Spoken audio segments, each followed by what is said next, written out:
Pastor Blake. Thank you for joining me on day 4 of Core Practice 7, where we're talking about what it means to be a part of a faith family or being a part of the community of King Jesus.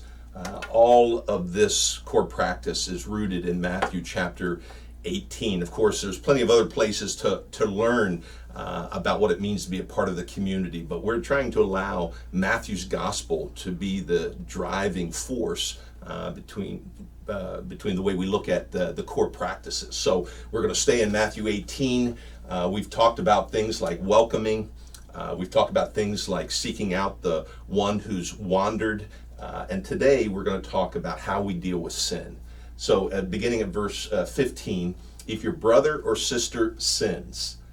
So let me just pause there for a moment and just say, let's not be shocked. This is not a community of people that are perfect. We're all on a journey. And so Jesus is putting right in there. It's going to happen. Matter of fact, he's going to tell us in a minute how to deal with it. And then tomorrow we're going to look at how we deal with it in terms of forgiveness and how often. So we shouldn't be shocked. We shouldn't just kind of say, okay, we're going to write that relationship off, or, I'm going to go find another church, someone sinned. Jesus says, no, anticipate it. If your brother or sister sins, go and point out their fault just between the two of you. If they listen to you, you have won them over. So 2 things right out of the gate here. So he wants us to be direct, to be straightforward, not to kick the can down the road, not to involve other people, but as much as we can, keep the circle tight, go to them one-on-one and address it. It's not doing pretty much anybody any favors if we just say, well, I'm just going to let that go, but we don't really let it go. Of course, there's times to let a slight go or to let something that bothered us, if we can truly let it go. But if we can't, then Jesus is saying, be straight up with them, but go to them directly.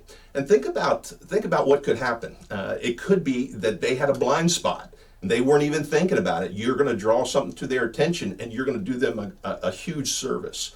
Or maybe there was a misunderstanding. There's something you assumed, but there was some part of it you didn't see. And so Jesus is saying, go to them directly, but keep the circle tight. If they listen to you, you've won them over. Always think about your goal is reconciliation, about them being made right with you and right with the faith family and right with Jesus, not somehow a gotcha.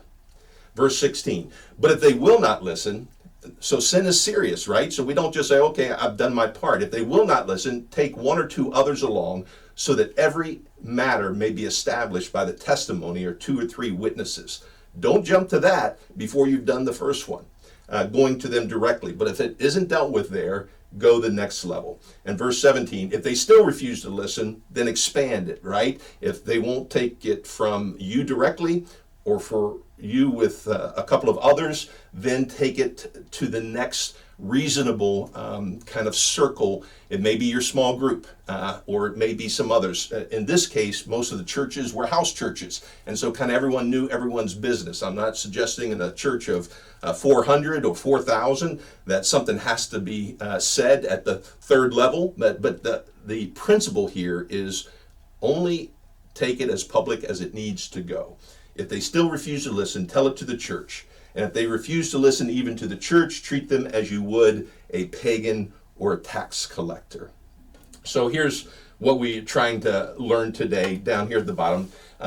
Someone who is putting into practice being humble, recognizing that there's only one king in this community, and it's King Jesus. They're going to deal straightforwardly with sin, but they do not unnecessarily expose the sins of a brother or sister. They deal with what they need to deal with and as broad a circle as they need to deal with.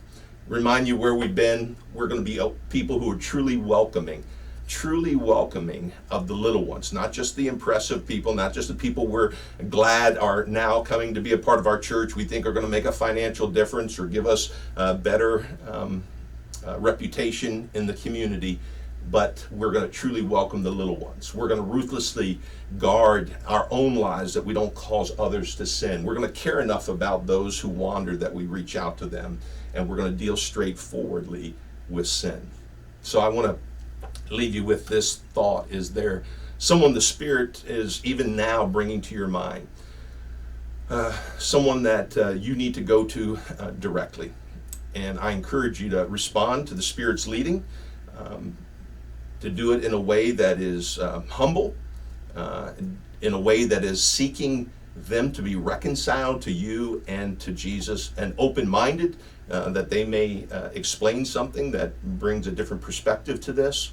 But I suspect there are some of you who are listening even now, that the Holy Spirit is revealing there's something, in order for you to be faithful to Jesus, that you need to take this step of reaching out to a brother or sister who has sinned against you.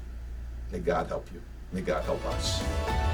Shattered pieces, frayed and torn, a scattered piece.